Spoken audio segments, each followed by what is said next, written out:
Hi, everybody, and welcome back to On the DL. We have an interesting guest today because I had heard about Julian Uccello's story, and I thought, this is something that I would like to highlight and talk about. We often talk about triumphs on the DL and how people got to where they are, but we don't talk about the adversity so much. So, this podcast is really dedicated to triumph over adversity, and Julian's story is one that I think will move you quite a bit. Julian, welcome. Happy to see you. Thank you. Thank you for having me. Truly appreciate it. How's life? How are things going right now? Uh, I mean, obviously, it's everyone's in the same boat. Having this COVID-19 that's spreading throughout the world. It's scared definitely a lot of people, and it's put a lot of people in financial difficulties. Which, I mean, at the end of the day, is people's livelihood. Affecting families, businesses. It's definitely hit hard. And I think aside from the COVID being as strong as it is, I think people at the beginning were taking it as a joke. Yeah. Maybe it wasn't real, or it was a made Or up it's not going to happen to me, illness. or Yeah, yeah, yeah, or it's it's just like a something. flu. Yeah, Mhm. it's something that is out there, and each and every one of us have to take the necessary precautions, right? Well, I think that's Um, interesting. That's an interesting way of looking at it, particularly with you talking about it in that way, having received a significant diagnosis in your life, and really having you, when we talk about pivoting during COVID, you didn't just have to pivot, you had to give up a dream.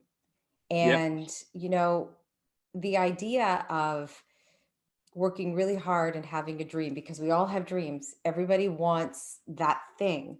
And either you go for it or you don't. But to be told that you can't do it is one thing if maybe you're just not good enough, or maybe the person beside you gets that dream job or gets that role in whatever it is you're trying to go for. But to be thrown a diagnosis and basically being told your dream is done. How does that make somebody feel? How did you feel? Um, I think it was probably the hardest news I've ever had to hear, in a sense that, when you've hit your career, when you've gotten to the highest point, so to say, that you've wanted to, and in your mind and in your heart, you've made it, Hmm. and to be completely shut down at a blink of an eye, being diagnosed with multiple sclerosis, was was definitely, I would say, one of the hardest things to swallow. I mean, obviously, being thrown that, and especially 10 years ago, it was 10 years ago in February, actually, so 10 years ago last month. Mm. um, it's hard because as you're growing up, you don't really think that anything can stop you, that you're the strongest person in the world, and nothing can get in Invincible. front of you. Yeah, you're But invincible when you're growing up, yeah, right?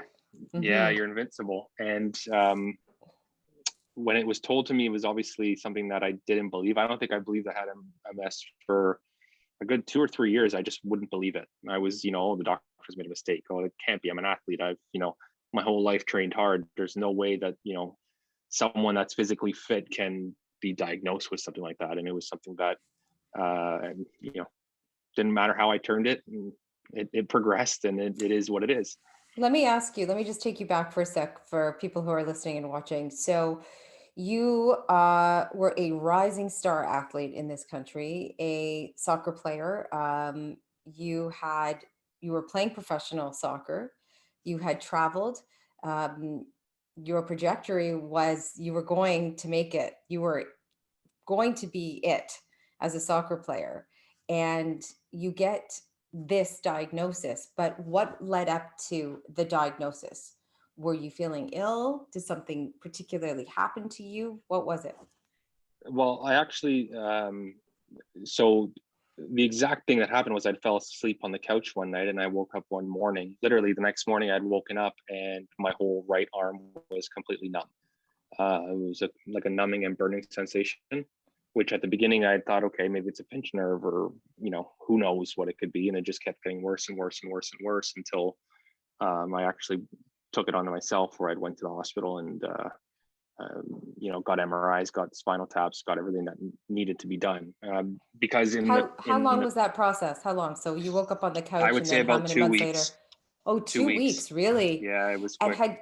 had you ever felt a tingling or numbing sensation Mm, anywhere before, no, like in your neck or your arm? No, no, nothing.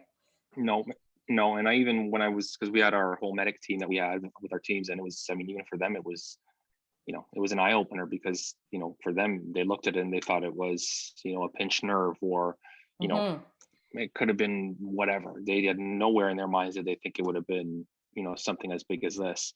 And I think that it was, playing at the level where I was playing at, and, playing against, the best soccer players in the world, from Zidane to Gattuso to all these players. It was, um, it came to a point where I had to actually realize that, you know, as I always say, a young kid's dream was lost at a blink of an eye. So What was that like? I mean, you hear, a I lot can't of imagine that you get a diagnosis like that, but even so, was there a part of you that thought, well, okay, that's okay. I can still do this.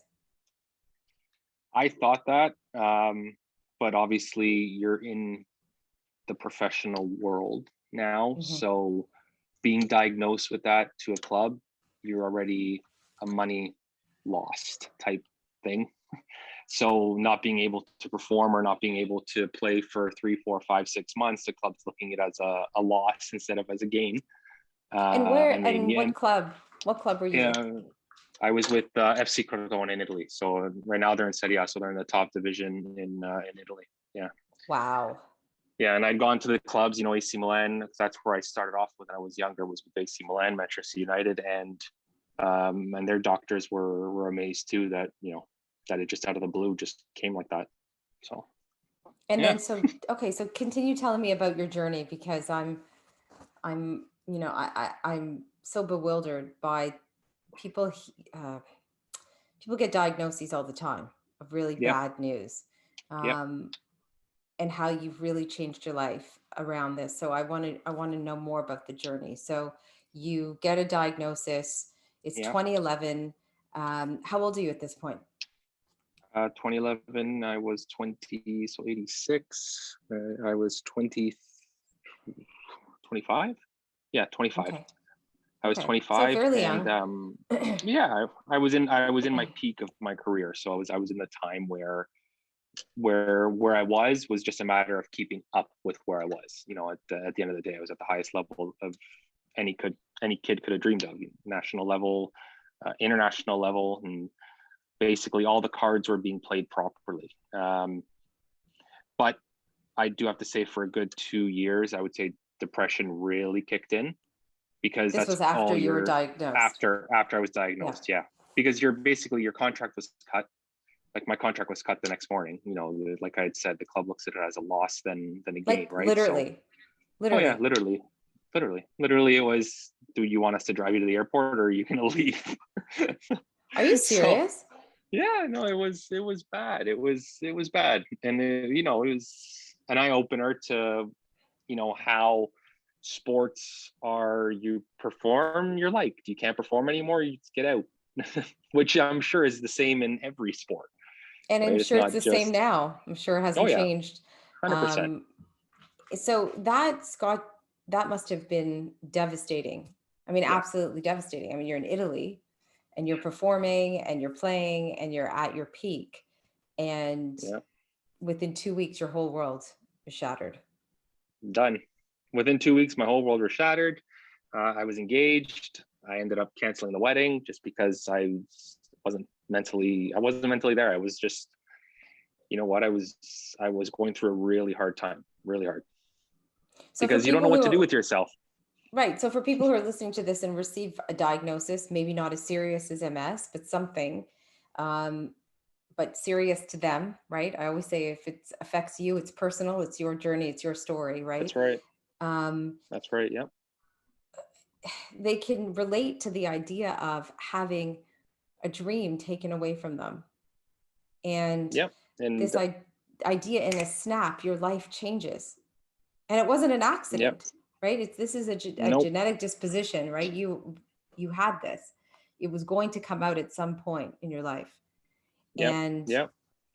what happened at that point? You came back to Canada. Was your fiance in Yep. Italy? She actually lived in the States, Okay. which, and then we ended up just, I called Yeah. off everything just because, again, I wasn't mindset. I wasn't there. And it Okay. wasn't fair for her, nor was it fair for me to be lining myself up to something that mentally I wasn't there, because my only thought was at that point was my career. Mm-hmm. I ended up coming back to Toronto, and I do have to say, like, depression was like big. And I know that when people are diagnosed, they definitely go through probably a stage in their diagnosis where they don't know what to do next. And especially when their whole life they've worked for something since they were 3 years old. So it's not like, I mean, they have their high school, like I finished my high school, but you didn't proceed to do any other, schooling, so to say. Yeah, So you had coming your back to the life set world, on soccer, right? I mean, yeah, it was you're on you're playing in Italy, right? Like what gets yeah, better than that? I know, I don't know what gets better than that if you're a soccer player at 25. yeah, I don't know. So yeah, depression hits you hard, and do you yeah. come home to family? I came, yeah, because I obviously I lived in Europe by myself, and um, I'd come back to obviously my family, my mom, my dad, my brothers, my sister, my nephews, my brother-in-law, who were very supportive. But even, so to say, on the parents' side of it, they never want to believe that their kid has their kid has a neurological disability, and for them, I think it was much harder to swallow, especially for my dad, I have to say, because at the end of the day, you never want to see your son struggling. And now it's hard just because you do struggle. I mean, not being able to walk without my cane now, like it's not easy. As much as people might not know you're suffering, it's the suffering inside that, um, you try to reach out to as many people as you can, and letting them know that, if someone does have a disability of some sort, it's the how you feeling that makes them feel good, even though it's just a question. So for that person that is going for a walk or going for a run, and it's hard on the mental aspect of it when you do see, when you see that on the outside world. I want to ask And you about the idea though of how depression plays such a major role in a diagnosis as such as multiple sclerosis, because I think that, not I think, I know when people are living with any kind of physical challenge or disability, mhm, that's what people see, right? Like that's the first impression you have of somebody. So if you're walking with a cane, you think of that person walking with a cane, or you're in a wheelchair, or whatever that physical impairment may be, that's what people are experiencing. But yep, it's really more, or maybe not even more, but coupled with the mental, spiritual, emotional aspect of living with a diagnosis like this that is, mhm, um, for some debilitating, others it's empowering. And it sounds like you have empowered yourself to get to a new place, an other yep, place where you can bring awareness, you can talk about it yep. openly, which is very important because a lot of people won't talk about it. Yeah, you're right. And it took me a long time. It's taken me, what, 10 years? It's like since I've been diagnosed, I think this past year is when I really wanted to reach out to the MS community. And obviously growing up, and I know, like, growing up, when you used to see someone that was, disabled or had a cane, or, you didn't really think of that person needed support, because you never thought that that person needed support. It wasn't something that went through your mind. It was a normal person. But as you now, let's say that, I do walk with the cane, and how important it is to see that person that supports you, plays a major factor in, the whole depression and whole everything. Because don't get me wrong, there's days when, um, if I'll be, let's say, in the car and I'll see someone going for a jog, like, as much as it's just someone taking a jog, it's like that resentment inside of me that's like, why can that person jog? Why can't I jog anymore? Like, it's very hard to swallow. So every day you see things, it doesn't put you back a step, but it puts you back a step, but you have to be strong enough to not go back that step. And that could be with anything. It's difficult, but It could be with anything. And I want to talk about how you do that every day. I also want to talk about what life is like with multiple sclerosis. I don't think there's a lot of awareness around yeah. the actual disease and how you live with it and Yeah. how it does affect people that you love. Everything in your world has changed. Where you live, how you work, who you love. Everything has changed for you. And so 10 years later, you say that you still have, I don't want to say episodes, but you have varying levels of depression and sadness living with MS. Yeah. Yeah. Even 10 years down the road, it doesn't matter what you see or what you do. There's always something that puts you back a little bit. And as much as you want to be strong, it's like it overtakes you. And living with MS and having the neurological problems. I mean, obviously, there's a lot of things that go on when you do have MS. There's fatigue, there's memory loss, there's muscle pains, muscle fatigue. There's so many things that doctors just don't have answers for, which is the real scary part, because there is no cure. There is no form of halting MS. It's something that's still in progress, just like every illness is, right? And it's scary to know that you could wake up tomorrow and be in a wheelchair. Like, there's no set timeline with MS. It all just depends on you and your body. And How do you deal with that every day? How do you do I that? wake up every morning and I wiggle my toes, literally. And I say to myself, as soon as I wake up and I wiggle my toes, oh, it's not today. I know it sucks. Wow, Julian. Yeah. Wow. That just made me emotional. So Yeah. you live with that every day of your Every minute life. of the day. Yeah. Yeah. Every minute of Every the minute of day. the day. And it's I have a young daughter. She's a year and a half. She's turning 2. She's turning 2 in June. You look at it too, of not, what is she gonna think when she's growing up? But that's all she knows is her dad with a cane. I mean, I joke about it, like I pretend like it's like we shoot aliens with the cane or something, or like we just make it fun. But it's it's hard for her because she can't go on a walk with daddy. She can't go on a bike ride with daddy. She can't do things that growing up I always wanted to do with my daughter, So right? you are physically not able to do any of that anymore. Did it I progress to that? Is that how it? I mean, yeah, over the past year and a half, it's gotten worse where now I need a cane to walk. I mean, an episode of last week, I had left my cane in the car and I just walked maybe 20 feet without it. And I had fallen. But the problem is, like, it's hard to stay. I mean, it's just society. I had fallen and people thought probably I was drunk, but I wasn't. Like, I have a disability. Like, I'd like literally fallen. So like people were like not scared, but they sort of went in their car and ignored that I fell. And No, oh yeah, no. the society is like really, really hurting. Yeah, but Wow. it is what it is. Yeah, it's I don't know. It's Maybe you can tell me, like, or to tell people who are listening what MS is. so MS is a neurological disorder. Basically, you get lesions that are either in your brain or your spinal cord, or both. And a lesion is a spot that ends up staying there forever. And wherever this lesion is, it affects something in your body. So I have multiple lesions in my brain. One might affect the memory a bit. One might affect the speech. One might affect, positioning of muscles in the eye. One might affect the leg. It just all depends on where these lesions are. And they can come and go as they please, but when they go, they're still there, but they're not active. When they're active is when you get attacks. An attack is basically a relapse.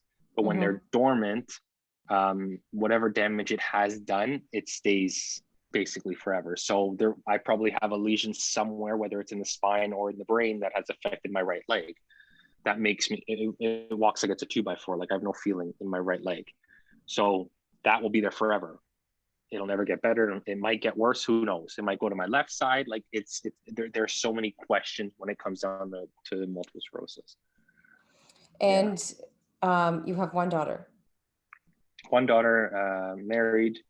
And like I said, as much as it's hard for me, I can definitely see it just as hard for my wife, because when your wife has to do everything, you kind of feel like you don't feel like you're contributing to the family, because as you can't, take the garbage out, you can't bring things down the stairs, you can't, yeah, you can play with your daughter, you can do the things like sitting down, but it's it's difficult, it's tiring. Like it's not, like I said, it's not something that you wish upon anyone. Are you on medication? I do. I am on IV, yeah, twice a year.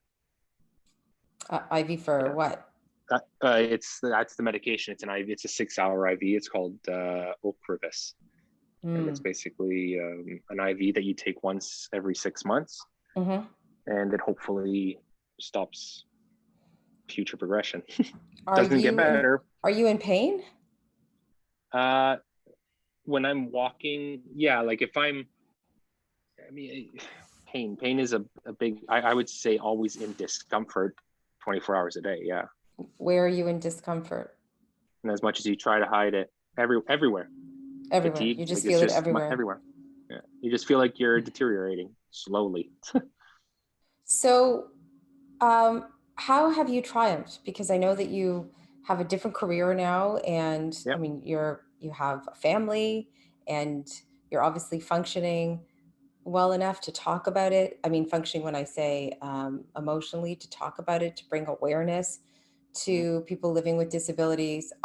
I cannot believe that story. I mean, I can believe it. I'm saying I'm bewildered that you fell and people just walked on by. I mean, I find so vile. So vile. Yeah, it was that really opened my eyes last week to realize that society these days is no good. It's gone down the drain. Yeah, it's no good. We have a lot of recuperating. No one does as much as people try to. It's not good. Yeah, there's a lot of recuperating. And I mean, if I had a cane and I fell, would they have helped me? Because I didn't have a cane and I fell, and then they saw me like really like limping and my leg dragging. Like, it's And were you far from home when this happened? I was literally, no, I was, because I had parked the car and I was walking to the entrance of the building. And and as I was walking from the building, like I was getting back in my car to leave. I was about halfway to my car, and these people were all there like in the parking lot. So yeah. It's okay. It's, you know what? It's something that you just close an eye and whatever. And what do you do day to day? You do have a career. I do. So I'm a VP of operations and sales for a developer. We build homes. Yeah, it's good. It's, you know what, it keeps me going. I mean, as much as it's stressful and it's very tiring, I love what I do. I love seeing, people when they do purchase their home, when they do come in and they do, their selections. I love seeing the happy faces, which is nice. Seeing people smile, and even coming into the workforce and having the support from everyone that works for us, like our employees, is very nice too. It's really, really nice to have that support. So, Julian, 10 years later, do you still think about your dream? Do you ever think about what life would have been like? Every day. You do. Every day. Every single day. And what does that feel like? You're never content with the what ifs. It's hard. It sucks, but it is, it is what it is, right? These are the cards that I've been dealt with, and just got to play them, I guess. And I always this say might, God doesn't give you cards that you can't play. it's true. It's true. Whether Yeah. you're religious or not, it's really, that's Yeah. true. Um, and this may be another tough question, but it struck a chord when you said this. And I think people will think this too, listening to this, which is you feel like you're deteriorating every day. Hmm. What, what is that like to live with that? So it's scary.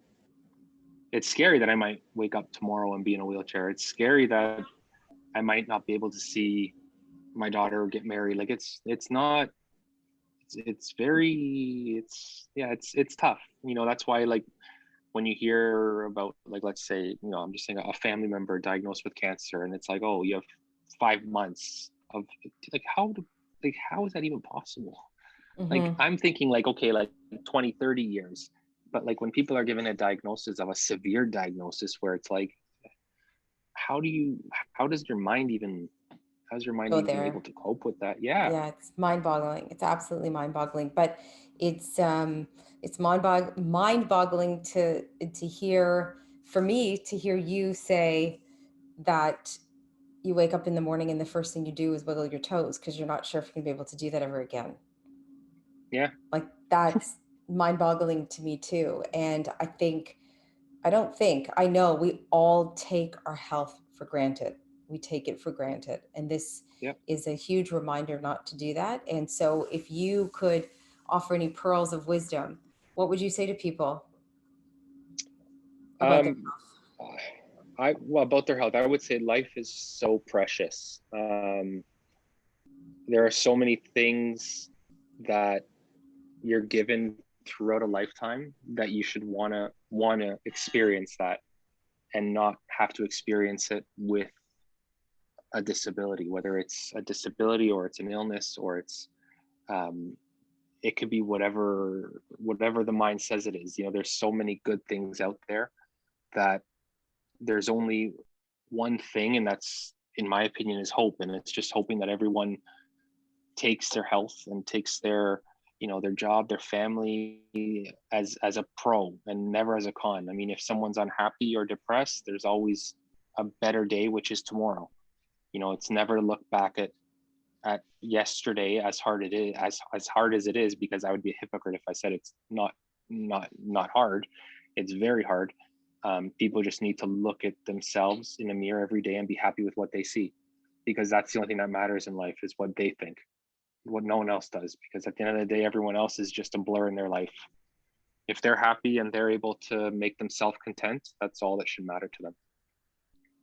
Yeah. Wow, Julian. This has been what an extraordinary conversation. I really was, you're I'm told you're speaking to a soccer player today, or someone, an ex-soccer player today. Okay. Um, no, I didn't really do that, but I was really, really looking forward to speaking to you, because anybody who can triumph over adversity to me is a real hero and a real champion for mental health and for disabilities. And you're doing that. So that very much could be your purpose and why you are living this way now. And thank you so much for coming on the DL and speaking so candidly about your experience. I really appreciate it. And I wish you the very best and only good health going forward. Thank you so much. I truly appreciate it, Dana, for having me a part of the show, and being able to set, even if it was to one person, the awareness of MS. And that's, one is better than zero. Um, Absolutely. and it's awesome. Yeah, I'm so happy. And whether it was for MS or was for other illnesses that, that we might have raised in some sort of awareness, it means that we're doing our jobs by getting the word out there. And Julian, is there a way either people can connect with you to talk about your story, or if they want to share their own, or a way Yeah. to get in touch with other members of the Multiple Sclerosis Society or an awareness team? Is there something? Yes. I mean, they could email me if they like. The email is J, and then my last name. So JUCCELLO @rogers.com. And then I always like to chat. I always like to be a part of someone's thinking, try to help them if they're struggling, because at the end of the day, we're always here to help one another. And it's the more people we can reach out to help with, the better it is for everyone. It'll just Very make this kind of world a you. better place. Very kind of you. Amen to that. Thank you, Yeah. Julian. Be well, Thank feel you so well. much. Thank you. Thank you.